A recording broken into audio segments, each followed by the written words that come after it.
नमस्कार दोस्तों, स्वागत है आपका आज के मुख्य समाचार में, जिसमें सबसे पहली और बड़ी खबर में आपको बताएंगे कि बिहार एनडीए में फिर छिड़ा घमासान। मांझी की पार्टी ने कहा कि हालात होंगे भयानक।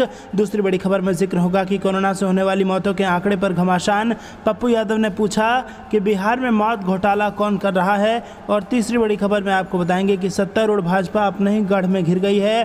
300 भाजपाइयों ने आम आदमी पार्टी को ज्वाइन कर लिया है। दोस्तों, हर एक खबर की गहराई में आपको ले जाएंगे, लेकिन उससे पहले अगर आपको भी ऐसा लगता है कि भाजपा को यूपी समेत सभी राज्यों के विधानसभा चुनाव में बड़ा झटका लगने वाला है, तो आप अभी इस वीडियो को लाइक कीजिए और इस लाल बटन को दबा के चैनल को फ्री में सब्सक्राइब करके घंटी बजाकर कमेंट में लिखिए जय हिंद। दोस्तों, रुक करते हैं तमाम बड़ी खबरों की तरफ। बिहार एनडीए में फिर छिड़ा घमासान। मांझी की पार्टी हमने कहा हालात होंगे भयानक। जी हां दोस्तों, बिहार के सत्ताधारी एनडीए गठबंधन में घमासान तेज हो गया है। जीतन राम मांझी की पार्टी हमने बीजेपी नेताओं की बयानबाजी के खिलाफ मोर्चा खोल दिया है। हमने बीजेपी के शीर्ष नेतृत्व से कहा है कि वो अपने नेताओं की बयानबाजी पर रोक लगाए, वरना हालात और भयावह हो सकते हैं। हम प्रवक्ता दानिश रिजवान ने मांग की है कि एनडीए में जल्द से जल्द कोऑर्डिनेशन कमेटी बनाई जाए। दानिश ने बीजेपी के प्रदेश अध्यक्ष डॉक्टर संजय जायसवाल और एमएलसी टुन्नाजी पांडे का जिक्र करते हुए कहा कि कुछ नेता गठबंधन धर्म के खिलाफ बयान जारी कर नीतीश सरकार को अस्थिर करने की कोशिश कर रहे हैं। ये नेता बयान जारी कर विपक्ष को सरकार पर हमला करने का मौका दे रहे हैं। बिहार की सियासत में ये पहली बार नहीं है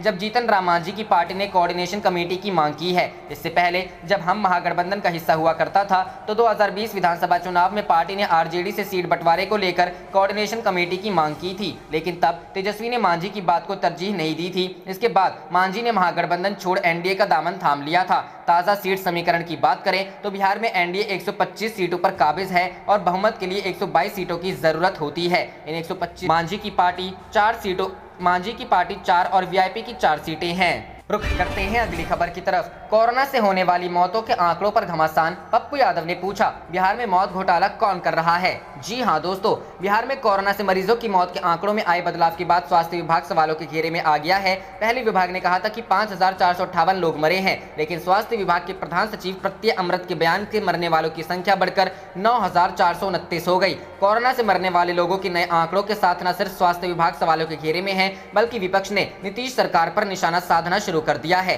बता दें कि जाप के राष्ट्रीय अध्यक्ष और पूर्व सांसद पप्पू यादव कोरोना मरीजों की मौत के आंकड़ों पर शुरू से ही सवाल उठा रहे थे। अब विभाग की सच्चाई सामने आने के बाद उनका हमला और तेज हो गया है। पूर्व सांसद ने सरकार के काले कारनामों का काला चिट्ठा खोला ही था कि उनको 32 साल पुराने अपहरण के एक मामले में जेल भेज दिया। अभी पूर्व सांसद पप्पू यादव जेल में ही है, लेकिन सरकार पर ट्वीट के माध्यम से लगातार हमलावर है। बिहार सरकार स्वास्थ्य विभाग की सच्चाई सामने आने के बाद पप्पू यादव ने ट्वीट कर सरकार को घेरा है। उन्होंने ट्वीट कर बिहार सरकार से पूछा है कि आज एक दिन में बिहार में 3971 लोग कोरोना से मरे हैं और ये आंकड़े covid19india.org पर मौजूद है। सरकार बताएं एक दिन में इतनी मौत कैसे हुई। मंगल और मोदी मुंह खोले। इसके साथ पूर्व सांसद पप्पू यादव ने ट्वीट करके कहा है कि कुर्सी कुर्सी खेलने वालों, मंदिर और मस्जिद के नाम पर जहर घोलने वालों, ठहर जाओ वरना मौत तुम्हारे दर पर भी दस्तक देगी। इसके अलावा पूर्व सांसद ने एक अन्य ट्वीट में लिखा बिहार में मौत घोटाला। पटना में कल 1000 से अधिक लोगों की कोरोना से मौत की क्या है सच्चाई। कहा जा रहा है कि पहले मौत के आंकड़ों को छुपाया गया था,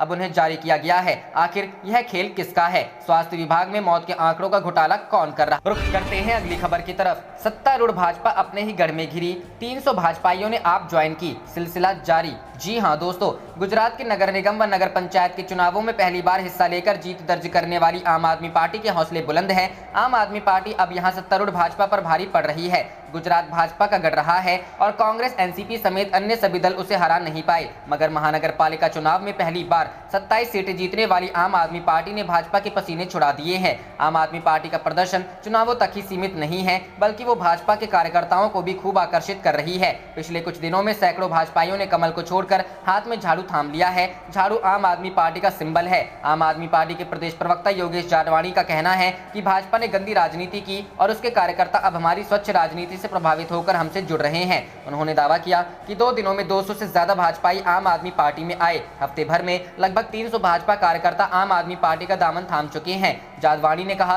कि यह सिलसिला अभी जारी है। आम आदमी पार्टी के प्रदेश प्रवक्ता योगेश जादवानी ने कहा कि सूरत जिले में हमारी दमदार एंट्री हुई। यहाँ के लोग दिल्ली में केजरीवाल सरकार के काम की तारीफ करते हैं और हमारी पार्टी भी यहाँ के लोगों की समस्याओं को आवाज देने में पीछे नहीं रही। यही वजह है कि बड़ी संख्या में महिलाएं भी आप पार्टी से जुड़ रही हैं। हमें लगता है कि आने वाले दिनों में अन्य भाजपा नेता और पदाधिकारी भी हमसे जुड़े। रुख करते हैं अगली खबर की तरफ। बीजेपी को झटका, पूर्व राज्य मंत्री शिवशंकर सिंह पटेल ने सपा का दामन थामा। अखिलेश बोले मिलेगी मजबूती। जी हां दोस्तों, भारतीय जनता पार्टी को आज उस समय झटका लगा जब बांदा से विधायक रहे शिवशंकर सिंह पटेल ने समाजवादी पार्टी की सदस्यता ग्रहण कर ली। उन्होंने समाजवादी पार्टी की नीतियों और अखिलेश यादव के नेतृत्व से प्रभावित होकर ये निर्णय लिया। पूर्व मंत्री और बबेरू बांदा से भाजपा विधायक रहे शिवशंकर सिंह पटेल आज अपने कई प्रमुख सहयोगियों के साथ समाजवादी पार्टी में शामिल हो गए। समाजवादी पार्टी के राष्ट्रीय अध्यक्ष अखिलेश यादव ने उम्मीद जताई है कि इन साथियों के आने से समाजवादी पार्टी को मजबूती मिलेगी। बता दें, शिवशंकर सिंह पटेल लगातार 3 बार बांदा जनपद के बबेरू विधानसभा क्षेत्र से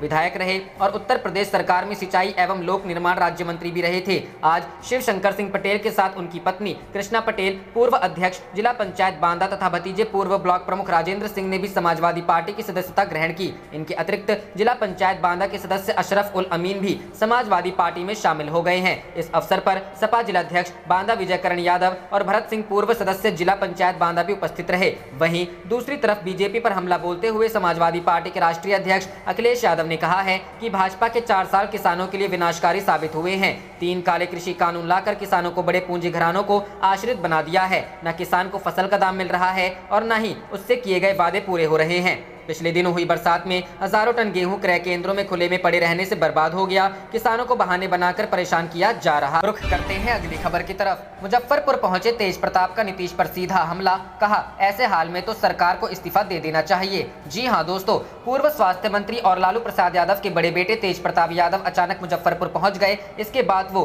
SKMCH आए और मरीजों से मिलकर उनका हाल जाना। निरीक्षण के बाद तेज प्रताप ने सीएम नीतीश कुमार पर आरोप लगाते हुए कहा कि जलती चिता देखकर भी उन्हें कोई चिंता नहीं है, इन्हें कुर्सी छोड़ देनी चाहिए। इस दौरान तेज प्रताप ने SKMCH में AES वार्ड का दौरा भी किया। आपको बता दें कि इन दिनों तेज प्रताप लगातार राज्य के अस्पतालों में घूम रहे हैं और सरकार पर हमला बोलने का कोई भी मौका नहीं छोड़ रहे। रुख करते हैं अगली खबर की तरफ। कोरोना में प्राइवेट स्कूल की फीस को लेकर विपक्ष हमलावर, बिहार सरकार से की कार्रवाई की मांग। जी हां दोस्तों, कोरोना की दूसरी वजह से देश की माली हालत खराब हुई है। इस दौरान जरूरी खर्चों में कोई भी कटौती नहीं की गई है। इस दौरान भी बच्चों की फीस भी परिजन दे रहे हैं। निजी शिक्षण संस्थान इसको लेकर अभिभावकों के पीछे पड़े हुए हैं, जिसको लेकर विपक्ष ने सरकार पर निशाना साधा है। कांग्रेस के प्रवक्ता राजेश राठौड़ ने कहा है कि बिहार में सब कुछ भगवान भरोसे है, फीस के लिए अभिभावकों को मजबूर किया जा रहा है। ऐसे में अब सरकार को इस और काम करने की जरूरत है। दूसरी ओर राजद ने भी निशाना साधते हुए कहा कि राज्य में शिक्षा माफिया का राज चल रहा है। वीरेंद्र ने कहा है कि बिहार में मेडिकल और निजी शिक्षण संस्थान दोनों मिलकर आम लोगों को लूट रहे हैं। सरकार का कोई नियंत्रण निजी शैक्षणिक संस्थानों पर नहीं है। एक तरफ जनता के पास पैसे नहीं है, वहीं दूसरी तरफ जनता को मोटी फीस देनी पड़ रही है। केवल चर्चा से कुछ नहीं होने वाले। समय रहते सरकार और विभाग को समय रहते कदम उठाने की जरूरत है। बीजेपी ने भी इस मामले पर कहा है कि निजी शिक्षा पर सरकार का काबू नहीं है। केवल शिक्षा ही नहीं, मेडिकल के लोगों ने भी कोरोना में जमकर लूटा है। दोनों सरकार के निर्देशों से बाहर है। इन पर अब कड़ी कार्रवाई इस पर होनी चाहिए। निजी शिक्षा और मेडिकल दोनों सरकार के आदेश से बाहर हैं। बीजेपी ने आगे कहा है कि शिक्षण संस्थानों में बच्चे पैसे देने के लिए मजबूर किया गया है। निजी शैक्षणिक संस्थानों पर फीस वसूली के आरोप नए नहीं है। ऐसे में सरकार को कार्रवाई करनी चाहिए। करते हैं अगली खबर की तरफ। बकवास बंद करो, चुपचाप देशवासियों से माफी मांगो। फ्री वैक्सीनेशन पर तेज प्रताप का रिएक्शन। जी हां दोस्तों, प्रधानमंत्री नरेंद्र मोदी ने आगामी 21 जून से देश के सभी 18 वर्ष की उम्र से अधिक सभी नागरिकों के लिए पूरे देश में फ्री वैक्सीन लगाने का ऐलान किया। सोमवार को ही उन्होंने प्रधानमंत्री गरीब कल्याण अन्न योजना के तहत गरीबों को दीपावली तक फ्री राशन देने की भी घोषणा की। मुख्यमंत्री नीतीश कुमार ने पीएम मोदी के इस फैसले के लिए धन्यवाद देते हुए कहा कि यह फैसला उपयोगी एवं सराहनीय है। हालांकि पीएम की इस घोषणा के बाद कई नेताओं ने इसके लिए पीएम मोदी को तो कईयों ने सुप्रीम कोर्ट को श्रेय दिया। बयानबाजियों का दौर अब भी जारी है। इसी पर राजद नेता तेज प्रताप यादव ने अपनी प्रतिक्रिया अपने ही अंदाज में दी। उन्होंने पीएम मोदी को देशवासियों से माफी मांगने को कहा है। तेज प्रताप यादव ने ट्वीट कर लिखा, बकवास बंद करो, चुपचाप देशवासियों से माफी मांगो। बता दें कि प्रधानमंत्री नरेंद्र मोदी ने सोमवार को कहा कि अब 18 साल से अधिक उम्र के सभी नागरिकों के टीकाकरण के लिए राज्यों को 21 जून से मुफ्त टीका उपलब्ध कराया जाएगा। उन्होंने राष्ट्र के नाम संबोधन में यह ऐलान भी किया कि प्रधानमंत्री गरीब कल्याण अन्न योजना के तहत गरीब परिवारों को मुफ्त अनाज मुहैया कराने की सुविधा दीपावली तक बढ़ा दी गई है। उन्होंने कहा कि देश में बन रही वैक्सीन में से 25% 100% प्राइवेट सेक्टर के अस्पताल सीधे ले पाएं। ये व्यवस्था जारी रहेगी। प्राइवेट अस्पताल वैक्सीन की निर्धारित कीमत के उपरांत एक डोज पर अधिकतम 150 रुपए ही सर्विस चार्ज ले सकेंगे। इसकी निगरानी करने का काम राज्य सरकारों के ही पास रहेगा। हालांकि इसी को लेकर विपक्ष ने सवाल उठाए हैं। कांग्रेस के पूर्व अध्यक्ष राहुल गांधी ने #फ्री वैक्सीन फॉर ऑल के साथ ट्वीट किया एक सीधा सवाल, अगर टीके सभी के लिए मुफ्त हैं तो फिर निजी अस्पतालों को पैसे क्यों लेने चाहिए। बहरहाल वैक्सीन पर सियासत जारी है और वार प्रतिवार का सिलसिला भी, लेकिन इसके बीच तेज प्रताप यादव के बकवास वाले अंदाज भी काफी सुर्खियां बटोर रहा है। आप देख रहे थे आपका अपना चैनल जय हिंद जय भारत।